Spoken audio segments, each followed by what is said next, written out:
അറേബ്യയിൽ ചന്ദ്രൻ പിളർന്നതുപോലെയുള്ള അനുഭവം ഉണ്ടായത് ഏതടിസ്ഥാനത്തിലാണ് ഇസ്ലാമിന്റെ പ്രവാചകനായ മുഹമ്മദ് സല്ലല്ലാഹു അലൈഹി വസല്ലം സ്വന്തം അക്കൗണ്ടിലേക്ക് വരവ് വെക്കുന്നത് എന്നുള്ളതിന്റെ അവകാശ തർക്കം മാത്രമായിരുന്നു. ആലോചിച്ച് നോക്കൂ, ചന്ദ്രൻ പിളർന്നത് അനുഭവമാണ്, നഗ്ന സത്യമാണ്. അന്നത്തെ ആ സമൂഹത്തിൽ ഇവർക്ക് അങ്ങനെ ഒരു ഫീലിംഗ് ഉണ്ടായിട്ടുണ്ട്. അതേസമയം അന്ന് നസാറ യഹൂദ പണ്ഡിതന്മാർ ചോദിച്ച കാര്യം, ഈ നിലാവ് പിളർന്നതുപോലെയുള്ള ഈ അനുഭവം, നമ്മളിവിടെ കുമ്മനടിക്കുമെന്നൊക്കെ പറയാലോ, അതേപോലെ ആ പ്രകൃതി പ്രതിഭാസം ഇസ്ലാമിന്റെ അക്കൗണ്ടിലേക്ക് വരവ് വെക്കാൻ എന്താണ് പുണ്യനബിക്ക് അർഹത എന്ന ചോദ്യമായിരുന്നു. കാരണം അത് അന്നത്തെ ഒരു ടെസ്റ്റിമണിക്കലി വാലിഡായ സർവാംഗീകൃതമായിട്ടുള്ള തത്വമായിരുന്നു. നിലാവ് പിളർന്നതുപോലെയുള്ള അനുഭവം അവർക്ക് ഉണ്ടായിട്ടുണ്ട് എന്നുള്ളതാണ്.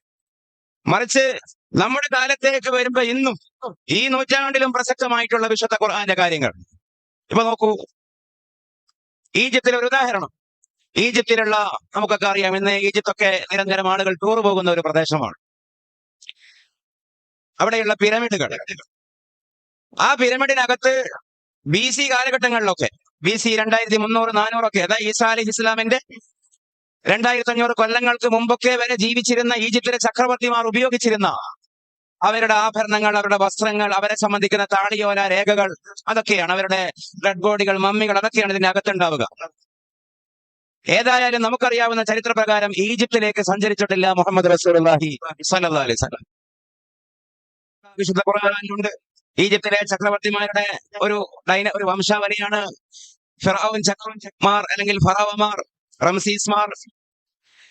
അവരെയൊക്കെ വിശദീകരിക്കുന്ന ഭാഗത്ത് സൂറത്തു ദുഖാൻ, അതിന്റെ ഒരു ഭാഗത്ത് നമുക്കറിയാമല്ലോ, വിശുദ്ധ ഖുർആൻ പറയുന്നു, ഫത്റുക്കിൽ ബഹ്റ റഹ്വ ഇന്നഹും ജുന്ദും മുഗ്റഖൂൻ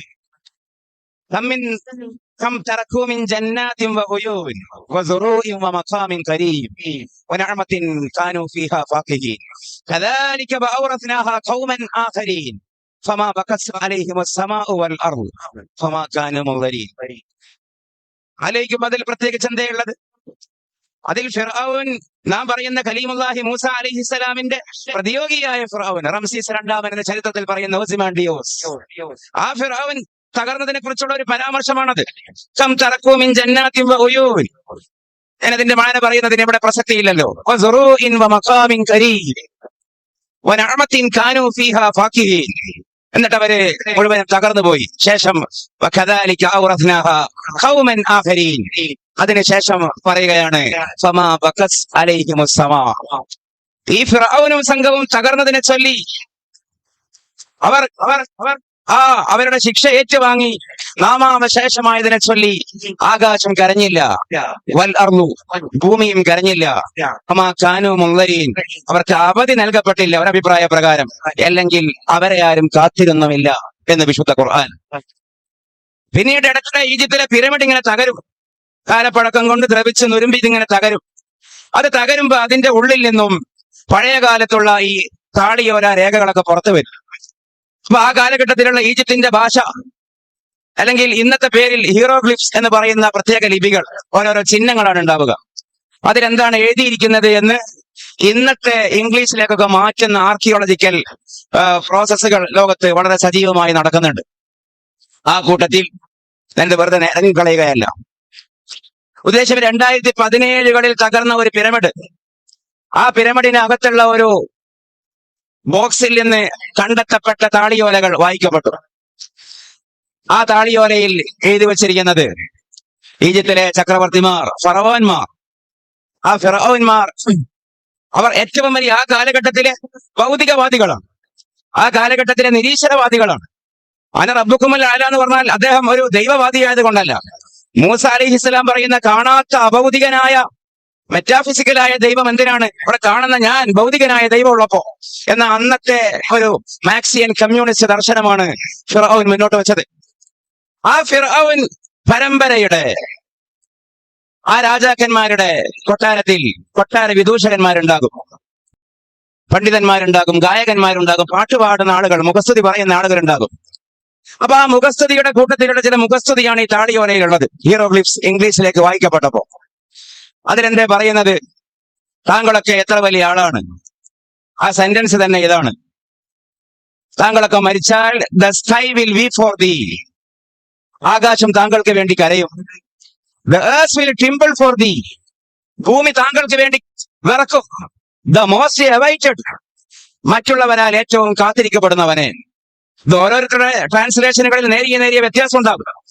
അപ്പൊ നിങ്ങൾക്ക് തന്നെ നമുക്ക് തന്നെ ഈ ഏകദേശം അധിക ഫോണിലും ഈ ChatGPT ഒക്കെ ഉണ്ടല്ലോ, അതിൽ പിരമിഡ് ടെക്സ്റ്റ് 1365 അട്രൻസ് 553 എന്ന് അടിച്ചാൽ ഞാൻ ഈ പറഞ്ഞ ആ ഒരു ഇബാറത്തിലേക്കാണ് പോവുക. ഫറവോനോട് കൊട്ടാരത്തിലെ കവികൾ പറഞ്ഞു, നിങ്ങളൊക്കെ വലിയ വലിയ ആളുകളാണ്, നിങ്ങളൊക്കെ മരിച്ചു പോയാൽ the sky will weep for thee.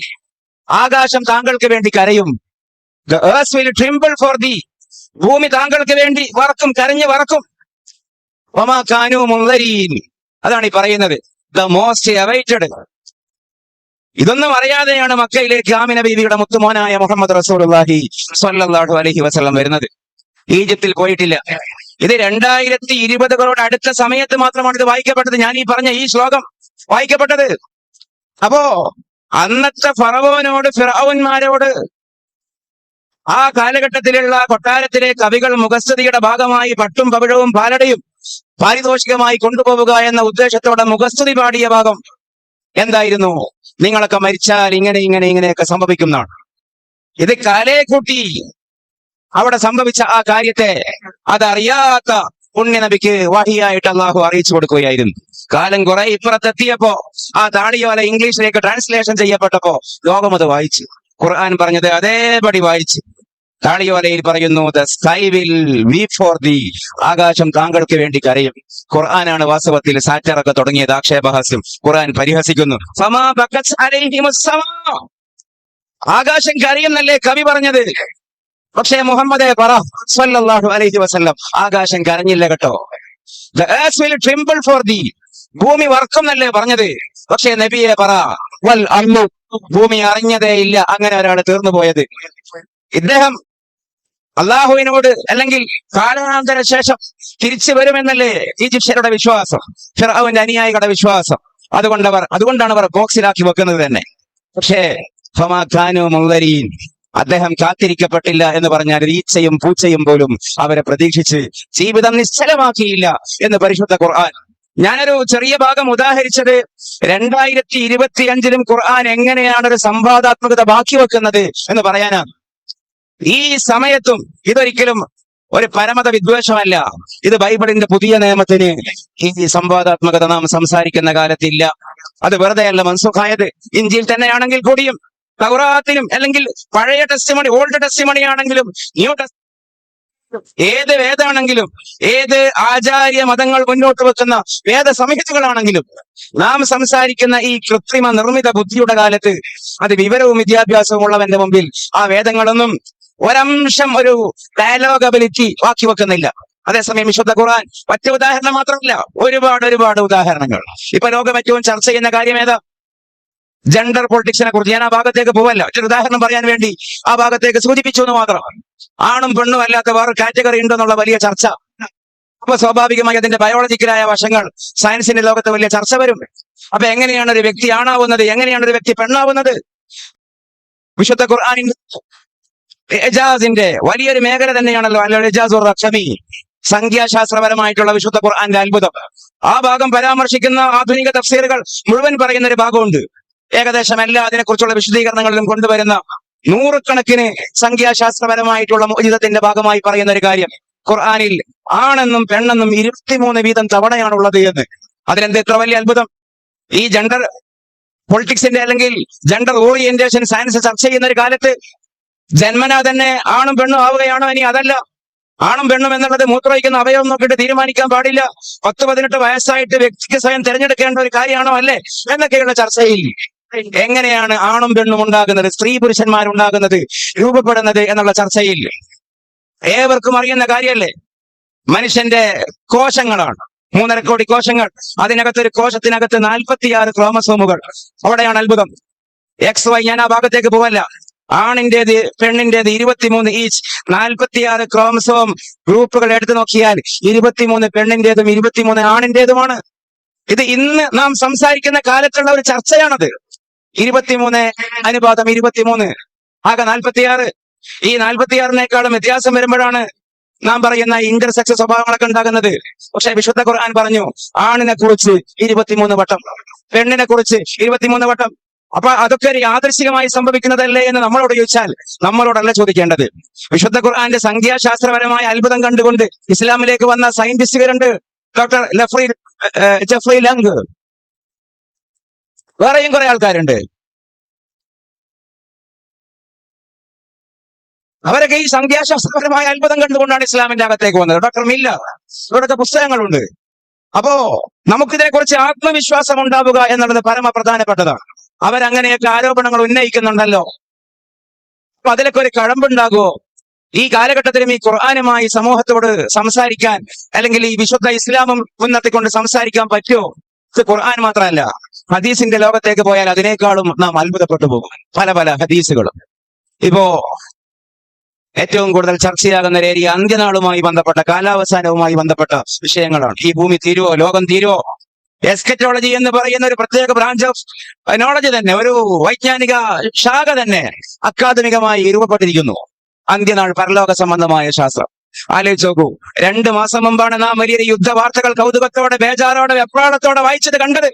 ഇപ്പോഴും കണ്ടുകൊണ്ടിരിക്കുന്നത് ദുആയോടുകൂടെ.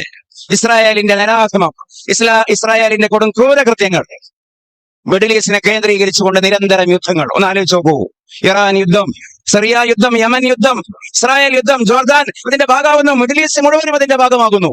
അന്ത്യനാളുമായി ബന്ധപ്പെട്ട മുഴുവൻ ഹദീസുകളും പരിശോധിച്ചാൽ ഭൂമിയിലെ ഈ പറയപ്പെട്ട പ്രദേശങ്ങളുമായി ബന്ധപ്പെട്ടതാണ് മുഴുവൻ അടയാളങ്ങളും.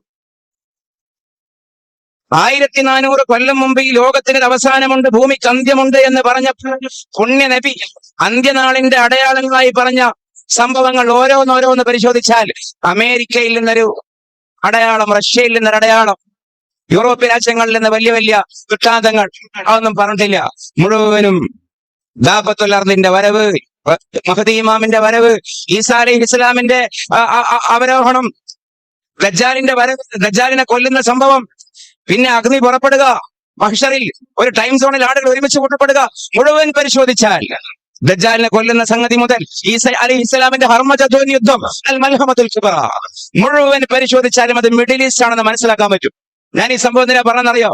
വാസ്തവത്തിൽ ആലോചിച്ച് നോക്കൂ, ലോകത്ത് ഇന്ന് ഏറ്റവും വലിയ രാഷ്ട്രീയ ശക്തികളായിട്ടുള്ള അമേരിക്കക്ക് എന്തിനാ മിഡിൽ ഈസ്റ്റിലേക്ക് വരേണ്ട ആവശ്യം? റഷ്യക്ക് എന്തിനാ മിഡിൽ ഈസ്റ്റിലേക്ക് വരേണ്ട ആവശ്യം? അമേരിക്ക എന്ന് പറഞ്ഞാൽ ലോകത്തിന്റെ ഭൂമിയുടെ പടിഞ്ഞാറേ അറ്റാണ്. റഷ്യ എന്ന് പറഞ്ഞാൽ ഭൂമിയുടെ കിഴക്കേ അറ്റാണ്. ചൈന എന്ന് പറഞ്ഞാൽ ഏകദേശം കിഴക്കൻ ഭാഗത്തുള്ള രാജ്യമാണ്. പക്ഷേ ആ രാജ്യങ്ങൾക്ക് ലോകത്ത് സാന്നിധ്യം അറിയിക്കാൻ ലോകത്ത് മിഡിൽ ഈസ്റ്റിലേക്ക് വന്നിട്ട് എന്തെങ്കിലും രാഷ്ട്രീയം കളിച്ചേ പറ്റൂ. മിഡിൽ ഈസ്റ്റിലുള്ള നിലവിലെ ടെൻഡൻസി വെച്ചാൽ പുണ്യ നബി പറഞ്ഞ ഹദീസുകൾ കൃത്യമാണെന്ന് മനസ്സിലാക്കാൻ പറ്റും. ഒരു വേൾഡ് വാർ ഉണ്ടാവുകയാണെങ്കിൽ അത് ആ ഭാഗം കേന്ദ്രീകരിച്ചുകൊണ്ടായിരിക്കും എന്ന് ആര് പറഞ്ഞാലും അതിനെ നിഷേധിക്കാൻ ഒരു ശരാശരി രാഷ്ട്രീയ ലോകധാരണയുള്ള ആർക്ക് പറ്റും? എത്രയോ ഹദീസുകൾ അതേ സംബന്ധിച്ചുണ്ട്. ഹർമജദൂൻ യുദ്ധം പറയുന്ന ഭാഗത്തുള്ള ഒരു ഭാഗം നോക്കൂ. ഫയൻസിലു ഈസ ഇബ്നു മറിയം ഇൻദൽ മിനാറത്തിൽ ബൈദാ, ഇൻദൽ മിനാറത്തിൽ ബൈദാ ശർഖിയ ദിമഷ്ക് في مهرودتين واضيا كفيه على أجنحة ملكين إذا رأسه قطر وإذا رفعه تحدر منه جبان كاللؤلؤ. صحيح മുസ്ലിമിന്റെ ഹദീസാ. ഈസാ അലൈഹി ഇസ്ലാം ഇറങ്ങി വരുന്ന ഒരു കറക്റ്റ് ഒരു സൈറ്റ് ആണ് പറയുന്നത്. ഏകദേശം ഇന്ന് രാജ്യത്ത് വരുന്ന പോലും അല്ല പ്രവചനം. ഫയൻസിലു ഈസ ഇബ്നു മറിയം ഇറങ്ങി വരും. ഇൻദൽ മിനാരത്തിൽ വെള്ള മിനാരത്തിന്റെ, ആ വെള്ള മിനാരം എവിടെയാണെന്നറിയോ? ദിമഷ്കിന്റെ കിഴക്ക് ഭാഗത്താണ്. ദമസ്കസ് പട്ടണത്തിന്റെ കിഴക്ക് ഭാഗത്തുള്ള ജുമാ മസ്ജിദിന്റെ വെളുത്ത മിനാരത്തിന്റെ അരികെയാണ് മസീഹുല്ലാഹി ഈസ അലൈഹിസലാം 2 മലക്കിന്റെ ചിറകുമേൽ കൈ ഊന്നിക്കൊണ്ട് താടിയിൽ നിന്നും തലയിൽ നിന്നും മുത്തുമണികളെ പോലെ തിളങ്ങുന്ന ജലഗണങ്ങളുമായിട്ട് ഇറങ്ങി വരിക എന്ന് ലൈവ് നോക്കിക്കൊണ്ട് പറയുകയാണ് മുഹമ്മദ് റസൂലുള്ളാഹി സ്വല്ലല്ലാഹു അലൈഹി വസല്ലം. അത് റസൂലുള്ളാഹി സ്വല്ലല്ലാഹു അലൈഹി വസല്ലം പറയുന്ന കാലത്ത് ദിമഷ്ക് എന്ന് പറയുന്ന ഒരു പ്രയോഗം പോലും അറബിയിൽ ഉണ്ടായിരുന്നില്ല. ദമസ്കസിൽ ഇസ്ലാം എത്തിയിരുന്നില്ല. ഇന്ന് സിറിയയുടെ ക്യാപിറ്റലാണ് ഡമസ്കസ്. സിറിയയിലേക്ക് ഇസ്ലാം എത്തുന്നതിന് ശേഷമാണ് ഈ പറയുന്ന ഡമസ്കസ് സിറ്റിയിലെ കിഴക്ക് ഭാഗത്ത് വലിയ ജുമാഅത്ത് പള്ളി നിർമ്മിച്ചത് അമവിയ ഭരണകാലത്താണ്. ഇതൊക്കെ എങ്ങനെ പറയാൻ കഴിയും ഒരു വ്യക്തിക്ക്? അപ്പൊ അത് കേവലം അവിടെ ഒരു പള്ളി ഉയർന്നു എന്ന് മാത്രമല്ല, ഇത് ഇന്നല്ലാഹ ഖദ സവ്വാലിയൽ അർള മശാരികഹാ വ മഗാരിബഹാ, ഈ ഭൂമിയുടെ കിഴക്കും പടിഞ്ഞാറും എനിക്കൊരു കോണായി അള്ളാഹു കാണിച്ചു തന്നു എന്ന് പറഞ്ഞിട്ട് റസൂലുള്ളാഹി സ്വല്ലല്ലാഹു അലൈഹി വസല്ലം പറയുകയാണ്. അങ്ങനെ ഒരു വ്യക്തിയുടെ ഹദീസിനെ ഇന്നത്തെ ഏത് ലോജിക്കിന്റെ, ഏത് യുക്തിന്യായ ശാസ്ത്രത്തിന്റെ മാനദണ്ഡ പ്രകാരമാണ് ചർച്ചക്ക് പുറത്ത് നിർത്തുക? ന്യൂട്രലായിട്ട് ആലോചിച്ച് നോക്കും. ഇങ്ങനെയൊക്കെ ഒരാൾ പറഞ്ഞല്ലോ, അതേ സംബന്ധിച്ച് ആലോചിക്കേണ്ടി വരുമല്ലോ. ഇത് കേവലം ഈ ഭാഗത്ത് മാത്രമല്ല. ഇപ്പോ ലയബലുഗന്ന ഹാദൽ അംറു മാ ബലഗൽ ലൈലു വന്നഹാർ, രാവും പകലും ഭൂമിയിൽ എവിടെയൊക്കെ ഉണ്ടോ അവിടെയൊക്കെ ഇസ്ലാം എത്തും. വലാ യത്റുഖുല്ലാഹു ബൈത മദരിൻ വലാ വബരിൻ ഇല്ലാ ദഖലഹാ, ധ്രുവങ്ങളിലെത്തിയില്ല ഇസ്ലാം. ഞാൻ മലയാളം ഹദീസിന്റെ തർജ്ജമ ചെയ്തിട്ട് കൂടുതൽ നേരം എടുക്കുന്നില്ല, കേൾക്കുമ്പോ തന്നെ മനസ്സിലാവുമല്ലോ. ധ്രുവങ്ങളിലെത്തി, ഈ ധ്രുവത്തിലെത്തി, ആ ധ്രുവത്തിലെത്തി, അല്ലെങ്കിൽ ധ്രുവങ്ങളോട് സമീപമുള്ള മനുഷ്യവാസമുള്ള രാജ്യങ്ങളിലെത്തി. ഏത് കാലത്ത്? ഞങ്ങൾ തിന്നതും ഒട്ടകം തിന്നതും രണ്ടും ഒരുപോലെ കറുപ്പായിരുന്നു ഉപരോധം മൂലമെന്ന സഹാബികൾ സങ്കടപ്പെട്ട കാലത്താണ് ഈ ഹദീസ് വരുന്നത്. മദീനക്കും മക്കക്കും വെളിയിലേക്ക് ഇസ്ലാം എത്തുക എന്ന് പറഞ്ഞാൽ അതൊരു അതിശയോക്തിയായ കാലത്താണ്. പട്ടിണി പുല്ലാണ് തിന്നത് സഹാബികളും ഒട്ടകവും. പിന്നീട് സഹാബികൾ ഓർക്കുകയാണ് ആ സംഭവം. അവസാനം ഈ കാട്ടിച്ചതും ഞങ്ങൾ കാട്ടിച്ചതും ഉണങ്ങിച്ചെന്ന് നോക്കിയാൽ ഏതാണ് മനുഷ്യന്റേത്, ഏതാണ് ഒട്ടകത്തിൻ്റെത് എന്ന് തിരിച്ചറിയാൻ പറ്റാത്ത വിധം രണ്ടും ഒരുപോലെയായിരുന്നു. ആ കാലത്താണ് ഈ വാക്ക് പറയുന്നത്. എത്ര വലിയ ആത്മവിശ്വാസം ഉണ്ടാകണം. അപ്പൊ മുഹമ്മദ് റസൂലുള്ളാഹി സ്വല്ലല്ലാഹു അലൈഹി വസല്ലമക്ക് ഈ ആത്മവിശ്വാസത്തെ കുറിച്ച് തന്നെയാണ് തുടക്കം മുതലേ ഞാൻ പറയുന്നത്. പുണ്യ നബിയുടെ ബലം എന്ന് പറയുന്നത് ആത്മവിശ്വാസമായിരുന്നു, അപകർഷതയല്ല. ഉലമാക്കളായി ജീവിക്കാൻ അപകർഷതാബോധം പേറുന്ന ഒരു കാലത്ത് അറിയണം, ആലോചിക്കണം. തലേക്കെട്ട് കെട്ടാൻ അപകർഷത, തൊപ്പി വെക്കാൻ അപകർഷത, ഷിആറിനോട് അപകർഷത, ഉസ്താദുമാരെ വേദിയിലേക്ക് കൊണ്ടുവരാൻ അപകർഷത, കാര്യം നടക്കും വരെ വല്യമാര് വേണം, കാര്യം നടന്നാൽ ഉലമാവ് വേണ്ട, പിന്നെ ഇലയും കൂട്ടി വലിച്ചെറിയും, അവിടെയും അപകർഷത. ആ കാലത്ത് ഉലമാഇന്റെ നേതാവായ സയ്യിദുൽ ഉലമാ മുഹമ്മദ് റസൂലുള്ളാഹി സ്വല്ലല്ലാഹു അലൈഹി വസല്ലം പറയുകയാണ്, ആത്മവിശ്വാസത്തിന്റെ തിരുശൃംഗങ്ങളിലാണ്, മിനാരങ്ങളിലാണ് മുഹമ്മദ് റസൂലുള്ളാഹി സ്വല്ലല്ലാഹു അലൈഹി വസല്ലം വിരാജിച്ചത്, ജീവിച്ചത്. ഉമയ്യത്ത് ബിൻ ഖലഫ് മുമ്പിൽ ഇങ്ങനെ നിൽക്കുന്നുണ്ട്. ഗാർഫൗറിന്റെ ഉള്ളിലാണ് റസൂലുള്ളാഹി സ്വല്ലല്ലാഹു അലൈഹി വസല്ലമയും സിദ്ദീഖ് തങ്ങളും ഉള്ളത്. അപ്പോ റസൂലുള്ളാഹിനെ കൊല്ലാൻ വേണ്ടി പട്ടാളം കിങ്കരന്മാര് നടക്കുന്നത്. അപ്പൊ സിദ്ദീഖ് റളിയല്ലാഹു റസൂലുള്ളാഹിനെ സമാധാനിപ്പിക്കുകയാണ്. എന്താണ്?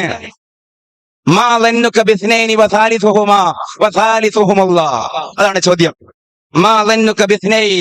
നമ്മളെ രണ്ടുപേരെ കുറിച്ച് നീ എന്തേ കരുതിയത്? നമ്മുടെ കൂടെ കാണാത്തൊരു മൂന്നാമനില്ലേ? മൂന്നാമൻ അള്ളാഹുവായ രണ്ടുപേരെ കുറിച്ച് നിന്റെ വിചാരം എന്താ? ഇത് റസൂലുള്ളാഹിനോട് സിദ്ദീഖ് റളിയല്ലാഹു പറയേണ്ട വർത്താനമാണ്. കാരണം സിദ്ദീഖ് റളിയല്ലാഹു ഒരുപക്ഷെ ഉമയ്യത്ത് ബിൻ ഖലഫിന്റെ കിങ്കന്മാരെ വെറുതെ വിടും. മൂപ്പരവിടുത്തെ വലിയ ഒരു വ്യാപാരിയാണ്, എല്ലാവർക്കും വേണ്ട ആളാണ്. അദ്ദേഹത്തിന്റെ കച്ചവടം നിന്നപ്പോ മക്കയിലുള്ള ഓഹരി നിലവാരം കൂപ്പുകുത്തിയ ചരിത്രമുണ്ട്. 1 ലക്ഷം മുക്കിയ പൊന്നു മുതലാളിയാണ്. അദ്ദേഹത്തെ വെറുതെ വിടും. പുണ്യ നബിയെ കിട്ടിയാലാണ് വകവരുത്താൻ അവർക്ക് അജണ്ട ഉള്ളത്. നബിയെ ജീവനോട് എടുത്താലാണ് 100 ചുവന്നോട്ടകം കിട്ടുക. ആ റസൂലുള്ളാഹിയാണ് പറയുന്നത് അങ്ങോട്ടേക്ക് ലാ തഹ്സൻ ഇന്നല്ലാഹ മഅനാ എന്ന് വിശുദ്ധ ഖുർആൻ സൂചിപ്പിക്കുന്ന പോലെ. അപ്പൊ ഉലമാഇനെ നമുക്കുണ്ടാവേണ്ടത് ഒന്നാമതും രണ്ടാമതും മൂന്നാമതും യഖീൻ, അതിൽ നിന്ന് ഉത്ഭൂതമാകുന്ന ആത്മവിശ്വാസം. വെറുതെ ഗിരിപ്രഭാഷണങ്ങൾ നടത്തുന്ന അവകാശ പ്രഖ്യാപനത്തിന്റെ, അല്ലെങ്കിൽ എന്താ പറയാ, അവകാശവാദങ്ങളുടെ കേവല ആത്മവിശ്വാസമല്ല, ബലമുള്ള മന്ദറയിലേക്ക് വേരുകൾ ആണ്ടുകൊണ്ടുപോയ ആത്മവിശ്വാസമാണ് ഒന്നാമത് ആവശ്യമുള്ളത്. ഞാൻ ആ ഭാഗം ചുരുക്കുകയാണ്. രണ്ടാമത്തേത് ഒരു 10 മിനിറ്റ് വീതം ആ പറഞ്ഞ സമയത്തിനൊക്കെ അവസാനിപ്പിക്കും. രണ്ടാമത്തേത്, പലജാതി വിഷയങ്ങൾ നമ്മുടെ സമൂഹം നമുക്ക് നേരെ ഉന്നയിക്കുന്നുവെങ്കിലും നമുക്കവിടെ ഒരു മുൻഗണനാക്രമം ഉണ്ടാകണം. ചിലതെങ്കിലും പറയുന്നത് പോലെ ഈ നിരീശ്വരവാദികളും യുക്തിവാദികളും സ്വാതന്ത്ര്യചിന്തകരും ഇസ്ലാമിനെ മുച്ചൂടും എടുത്തുകൊണ്ടുപോയി ഇസ്ലാമിനെ മുഴുവനും അതിന്റെ ശവസംസ്കാരം നടത്തി കളയുന്നു എന്നൊക്കെയുള്ള പ്രചണ്ഡമായ പ്രചരണങ്ങളുണ്ട്. അങ്ങനെയൊന്നുമില്ല. നേരത്തെ ഇവിടെ പറയപ്പെട്ടതുപോലെ അങ്ങനെയില്ല. ഇപ്പോഴും അന്നന്ന് മെമ്പർഷിപ്പ് കുറയുന്ന ഏർപ്പാട് തന്നെയാണ് ഈ നാസ്തിക വിഭാഗങ്ങൾ മുഴുവനും. മറിച്ച് എന്തേ ഉള്ളതെന്ന് ചോദിച്ചാൽ എല്ലാത്തിലെ ശരികളും എടുക്കുന്ന ഒരു പൊതുവായ പ്രവണതയാണുള്ളത്. ഇസ്ലാമിലുള്ള വ്യക്തിപരമായ അഭിപ്രായം സ്വീകരിച്ചുകൊണ്ട് സ്വന്തം യുക്തി മാനദണ്ഡമാക്കിക്കൊണ്ട് ഇസ്ലാമിലുള്ളത് കുറെ എടുക്കും. വേറെ സാമൂഹികമായ പ്രത്യയശാസ്ത്രങ്ങൾ മുന്നോട്ട് വെക്കുന്ന സിദ്ധാന്തങ്ങളിലെ അവന മാനസികതയിലെയും കുറെ വാദങ്ങൾ മുന്നോട്ട് വെക്കും. ഇങ്ങനെ ഒരു സങ്കര പ്രത്യയശാസ്ത്രത്തിന്റെ വക്താക്കളാണ് നമ്മുടെ സമൂഹത്തിൽ ജീവിച്ചുകൊണ്ടിരിക്കുന്നത്. ആ ആളുകളോട് ഒരിക്കലും ദൈവാസിക്യവും റിസാലത്തിന്റെ തെളിവും നമ്മൾ പറഞ്ഞതുകൊണ്ട് പ്രത്യേകിച്ച് കാര്യമില്ല. കാരണം അവർക്ക് ദൈവാസിക്യം, ദൈവം ഉണ്ട് എന്ന് പറയാനോ ദൈവം ഇല്ല എന്ന് പറയാനോ അറിയില്ല. അത് അവരുടെ ഒരു പരിഗണനീയമായ വിഷയമല്ല. അതേസമയം അവരനുഭവിക്കുന്ന, അവർ ജീവിക്കുന്ന സാഹചര്യങ്ങളിലുള്ള വിഷയങ്ങൾ, അവർക്ക് വേണ്ട സംഗതികൾ നമുക്ക് കൊടുക്കാൻ പറ്റുന്നുണ്ടോ എന്നതിന്റെ ഉള്ളുകള്ളികളിലേക്ക് അല്ലെങ്കിൽ കൂടുതൽ സവിസ്തരമായി പ്രതിപാദിക്കാനല്ല ഉദ്ദേശിക്കുന്നത്. അവരാഗ്രഹിക്കുന്നത് നമുക്ക് കൊടുക്കാൻ പറ്റുന്നുണ്ടോ എന്നുള്ളതാണ്. ഇപ്പൊ നോക്കൂ, ഞാൻ ചുരുക്കി ഒരു അവസാന ഭാഗം മാത്രം പറയാം. ആത്മീയത നമ്മുടെ ഏറ്റവും വലിയ ഒരു ഫീച്ചർ എന്താ? നമ്മുടെ കൂടെ കൂടിയാൽ, നമ്മളെ കേട്ടാൽ എന്ത് കിട്ടും എന്നാണ് നാം നമ്മുടെ സമൂഹത്തോട് പറയുന്നത്. 101 ചോദ്യങ്ങൾക്ക് 102 മറുപടി കിട്ടും എന്നാണോ? എങ്കിൽ ആളുകൾ നമ്മുടെ കൂടെ വരൂല. 101 ചോദ്യങ്ങൾക്ക് 103 മറുപടി കൊടുക്കുന്ന മുസ്ലിം വിഭാഗങ്ങൾ ഇവിടെയുണ്ട്. നമ്മുടെ കൂടെ കിട്ടിയാൽ, കൂടെ ചേർന്നാൽ നിങ്ങൾക്ക് പഞ്ചായത്ത് മുതൽ പാർലമെന്റ് വരെ കാണാം, അനുഭവിക്കണം. അത് കൊടുക്കാൻ വേറെ ആൾക്കാരുണ്ട് ഇവിടെ. പൈസ കിട്ടുന്നാണോ? അത് കൊടുക്കാൻ വേറെ ആൾക്കാരുണ്ട് ഇവിടെ. ഇവിടെ നമുക്ക് എന്തെങ്കിലും ഒരു സ്പേസ് ഉണ്ടെങ്കിൽ, സ്പേസ് ഇല്ലെന്നല്ല, ആ സ്പേസേ നമുക്കുള്ളൂ. അതാണ് വേണ്ടത്. നമ്മളെ കൂടെ കൂടിയാൽ അള്ളാഹുവിനെ അനുഭവിക്കാൻ നിങ്ങൾക്ക് സാധിക്കും എന്ന് പറയാൻ എപ്പോഴാണോ പറ്റുന്നത്, അപ്പോ നമ്മൾ വിളിക്കാതെ ആളുകൾ വരും. അങ്ങനെയാണ് ലോകത്ത് ഇസ്ലാം ഉണ്ടായത്.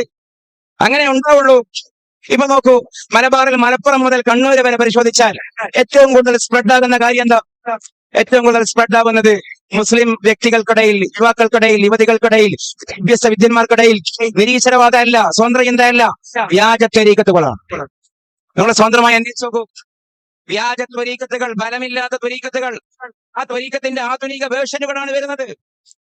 ഇപ്പൊ മലപ്പുറത്ത് ഈ മുജ്തബ ഫൈസി, നമുക്കറിയുന്ന നമ്മുടെ ഒരു പ്രവർത്തകനാണല്ലോ, ഒരു പണ്ഡിതനാണല്ലോ. അദ്ദേഹത്തിന്റെ കൂടെ ഒരു പെൺകുട്ടിയെ കൗൺസിൽ ചെയ്യാൻ ഞാനും പോയിരുന്നു, ക്ഷണിച്ചിട്ട്. നല്ല വിവരമുള്ള കുട്ടിയാണ്. അവര് പഠിച്ച ബിരുദത്തിന്റെ പേരൊന്നും ഞാൻ അവിടെ പറയുന്നില്ല. എന്താ, 2026 ഡിസംബർ 31 രാത്രി 11:59.59 മഹ്ദി ഇമാം വരും. അതാണ് കുട്ടിയുടെ വിശ്വാസം.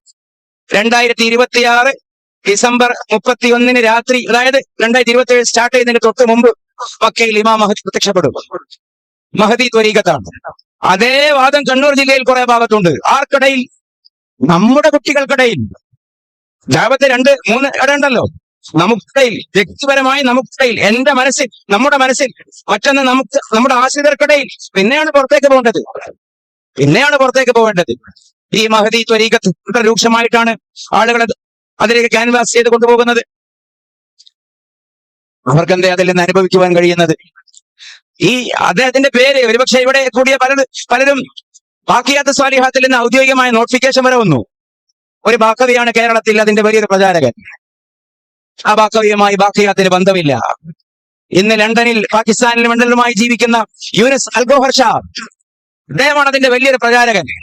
അൽറ ചാനൽ, റിയാസ് അൽഗോഹർ ഷാ എന്ന് പറയുന്ന വലിയൊരു മഹദി 2001 മരണപ്പെട്ടു പോയൊരു വ്യക്തിയാണ് അദ്ദേഹം. അദ്ദേഹത്തിന്റെ ചിത്രമാണത്രേ ചന്ദ്രനിലുള്ളത്. ഇതൊക്കെയാണ് നമ്മുടെ ചെറുപ്പക്കാർ വിശ്വസിക്കുന്നത്. അൽറ ചാനലിന്റെ യൂട്യൂബ് വീഡിയോകൾ നോക്കൂ. 10,000, 20,000, 30,000 വ്യൂവേഴ്സാണ്. കയ്യും പോവും ലൈക്കുമാണ്. ആരാ കൊടുക്കുന്നത്? സുന്നികൾ.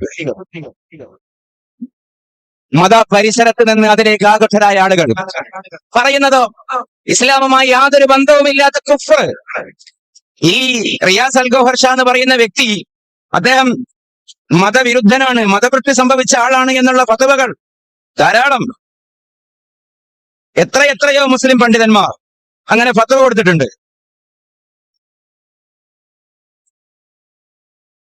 ഈ കുട്ടി അവസാനം, ഞാനതിന്റെ ഗൗരവം പറയുമ്പോൾ ഒരു കാര്യം കൂടി സൂചിപ്പിക്കട്ടെ. 2-3 വെള്ളിയാഴ്ചകളിൽ അവര് പറഞ്ഞു, ഞാൻ ഒരുത്തന്റെ കൂടെ ഒളിച്ചോടും. ആ ത്വരീഖത്തുമായി ബന്ധപ്പെട്ട അതിന്റെ ഒരു പ്രചാരകനാണ് ഈ പ്രണയത്തിന്റെ മറ്റേ കക്ഷി. നിക്കാഹില്ലാതെ പോയി. അപ്പൊ ചോദിച്ചു, നിക്കാഹെങ്കിലും ചെയ്തുകൂടെ? അപ്പൊ പറയുന്നത്, യഖീൻ കിട്ടുന്നത് വരെ മാത്രമേ ഇസ്ലാമിന്റെ ശരീഅത്തിന്റെ നിയമങ്ങൾ പാലിക്കേണ്ടതുള്ളൂ. ഈ ത്വരീഖത്തിൽ മെമ്പർ ആയതോടുകൂടെ യഖീൻ കിട്ടി. പിന്നെ നിക്കാഹിന് ഇസ്ലാമിന്റെ ഫിഖഹിന്റെ ആ ചട്ടക്കൂടിന് പ്രസക്തിയില്ല. ഇതൊരു അതിശയോക്തിയായി തോന്നണ്ട. നാളെ മറ്റന്നാള് ഇവര് സ്പ്രെഡാകും. നാം ഗൗരവത്തിൽ അത് മനസ്സിലാക്കിയിരിക്കേണ്ടതുണ്ട്. ഇതിന്റെ വേറൊരു കൗതുകം, ഒരു ഇന്റർനാഷണൽ സ്വഭാവമുള്ള ത്വരീഖത്താണ്. നമ്മുടെ ചെറുപ്പക്കാരെ നമ്മൾ അറിയാഞ്ഞിട്ടാണ്. നമ്മുടെ ഉസ്താദുമാരെ വാഴൊക്കെ അധികം കേൾക്കാത്തവരായി. കാരണം ഈ വെസ്റ്റേൺ സ്കോളേഴ്സ്, ഞാനതിനെ ഇകഴ്ത്തുകയല്ല, അല്ലെങ്കിൽ അതിനെ നിരുത്സാഹപ്പെടുത്തുകയല്ല. അവരെ സ്പീച്ചസ് കേട്ടാൽ ഒരേ സമയം ഇസ്ലാമിനെ കുറിച്ച് പഠിക്കാനും പറ്റും, ഇംഗ്ലീഷ് ഭാഷ നന്നാക്കാനും പറ്റും. ഇങ്ങനെ ഒരു മൾട്ടി പർപ്പസ് അതിൽ ഉള്ളത് കൊണ്ട് തന്നെ ഇത്തരം ഇംഗ്ലീഷ് ത്വരീഖത്തുകളെ, യൂറോപ്യൻ ത്വരീഖത്തുകളെ, അല്ലെങ്കിൽ വിദേശ ത്വരീഖത്തുകളെ കൂടുതൽ ഇഷ്ടപ്പെടുന്ന ഒരു തലമുറ ഇവിടെ വരുന്നുണ്ട്. അവരെ വാദം നോക്കി ഞാൻ ഈ പറഞ്ഞ ഈ റിയാസ് അൽഗോഹർ ഷാ, അദ്ദേഹം പാകിസ്ഥാനിയാണ്, ഇയാളെങ്ങനെ മഹദിയാകും? അയാളുടെ പേര് റിയാസ് എന്നാണ്. എന്നാൽ ഇവിടെ വേറെ ഒരു മുസ്തഫ മൗലവിയുണ്ട്, അദ്ദേഹം മൗലവിയാണോ അല്ലെന്നറിയില്ല, മുസ്തഫ, അദ്ദേഹം മഹദി വരൂലെന്നും പറയുന്നുണ്ട്. ഒരു ഭാഗത്ത് മഹദിയോ മഹദി. ഇപ്പൊ ലോകത്ത് എത്ര മഹദി ഇമാമുമാർ ജീവിക്കുന്നുണ്ടെന്ന് ജസ്റ്റ് ഒന്ന് സെർച്ച് ചെയ്ത് നോക്കൂ. എത്ര മഹദി പ്രൊഫൈലുകൾ ഫേസ്ബുക്കിൽ നിന്ന് കിട്ടും.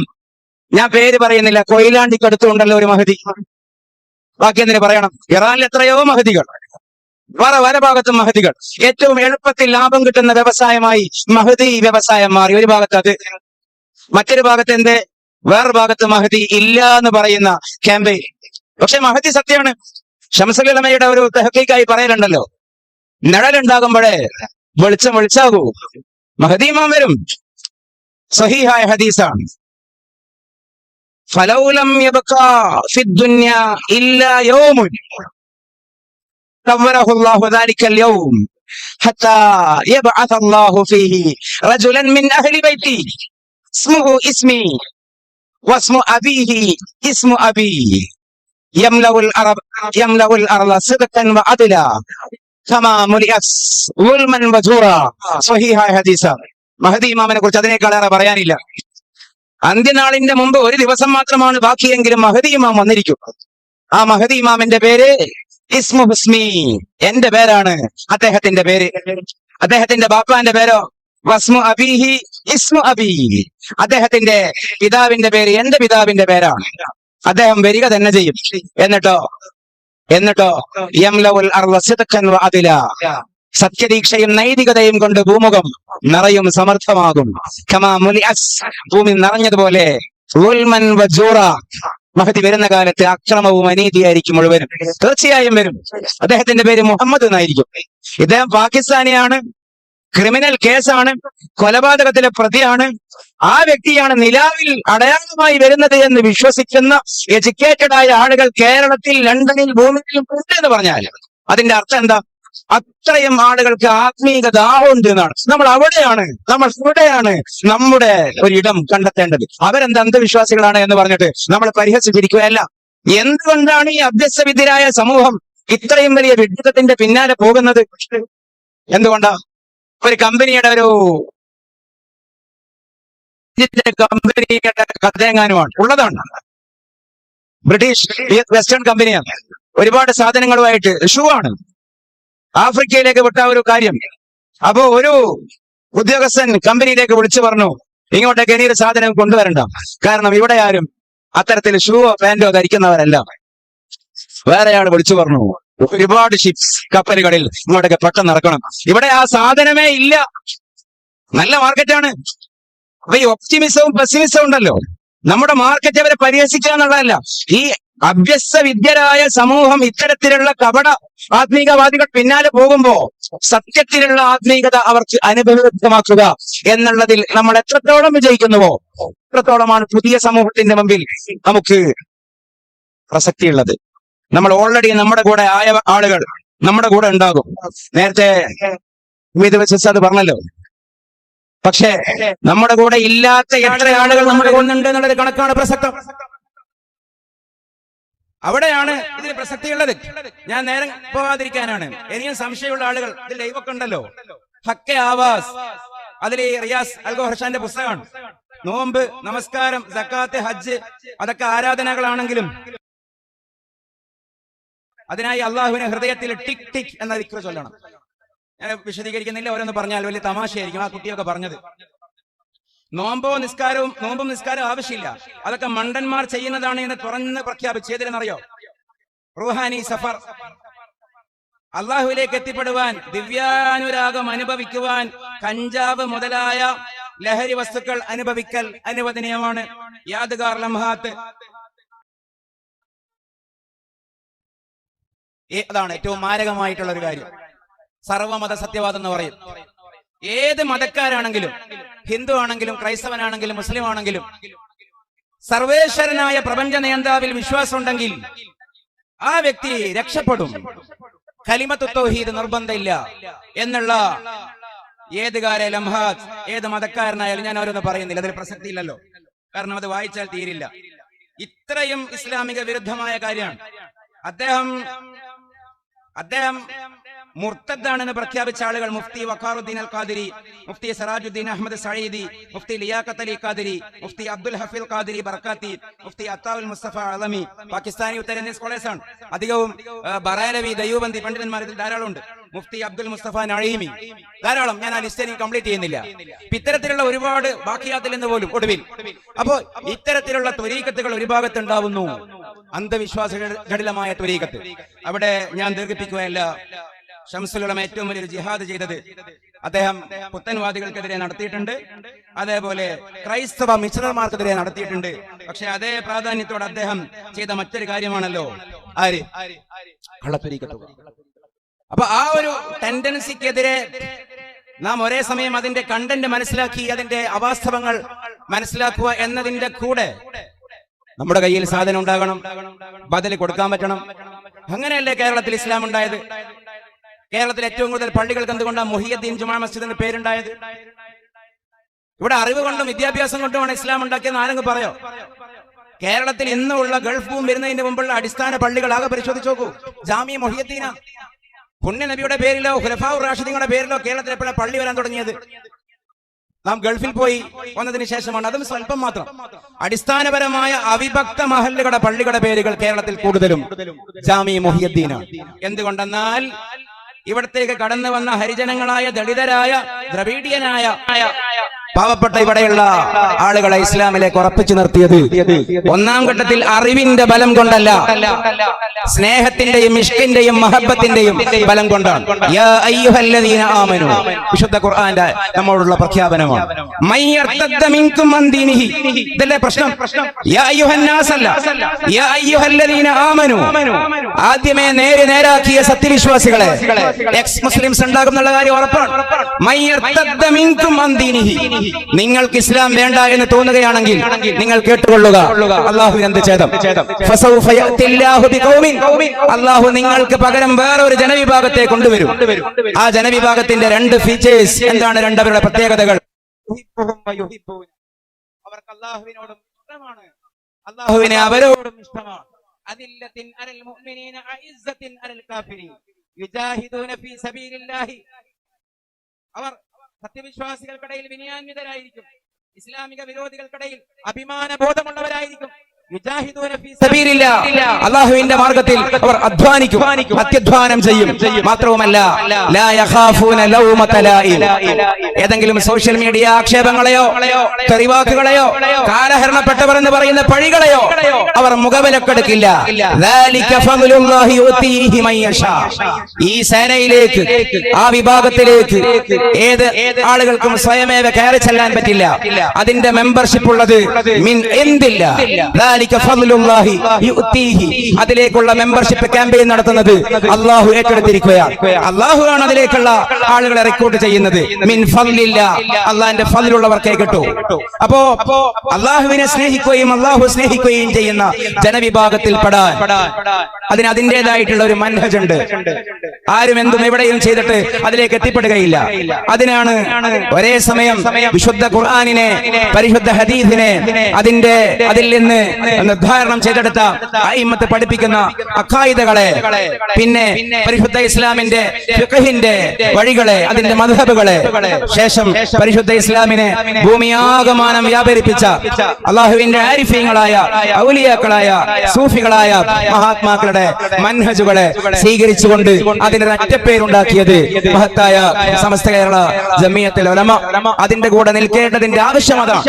അത് കേവലം ഒരു സംഘടനാപരമായ ആവശ്യമല്ല, അതിൽ കൃത്യമായ വഴിയുണ്ട്, തെറ്റാത്ത വഴിയുണ്ട്, പഴക്കാത്ത വഴിയുണ്ട്. ഒരിക്കലും നമ്മളെ തെറ്റിപ്പിക്കാത്ത ഗണിതവുമുണ്ട്, വഹിയിലേക്ക് ചേരുന്ന ബലമുണ്ട്. അത്രയും ശക്തമായ സംവിധാനമാണ്. അള്ളാഹു അതിന്റെ കൂടെ നിൽക്കാൻ നമുക്ക് ജീവിതത്തിലും മരണത്തിന്റെ വേളയിലും അതിനുശേഷവും അതിന്റെ വിശാലമായ അർത്ഥത്തിൽ അള്ളാഹു നമുക്ക് തൗഫീഖ് ചെയ്യുമാറാകട്ടെ. അതിന്റെ സേവകന്മാർക്ക്, നേതൃത്വത്തിന്, സാദാത്തിന്, ഉലമായിന്, നമ്മുടെ ഉസ്താദുമാർക്ക് അള്ളാഹു ദീർഘായുസ്സും ആഫിയത്ത് പ്രദാനം ചെയ്യുമാറാകട്ടെ. ഈ വിഷയത്തിന്റെ 2 ഭാഗം ഇനിയും ബാക്കിയാണ്. ഞാൻ പറഞ്ഞ വാക്ക് തീർച്ചയായും പാലിക്കുകയാണ്. വാ ആഖിറു ദഅവാനാ അനിൽ ഹംദുലില്ലാഹി റബ്ബിൽ ആലമീൻ.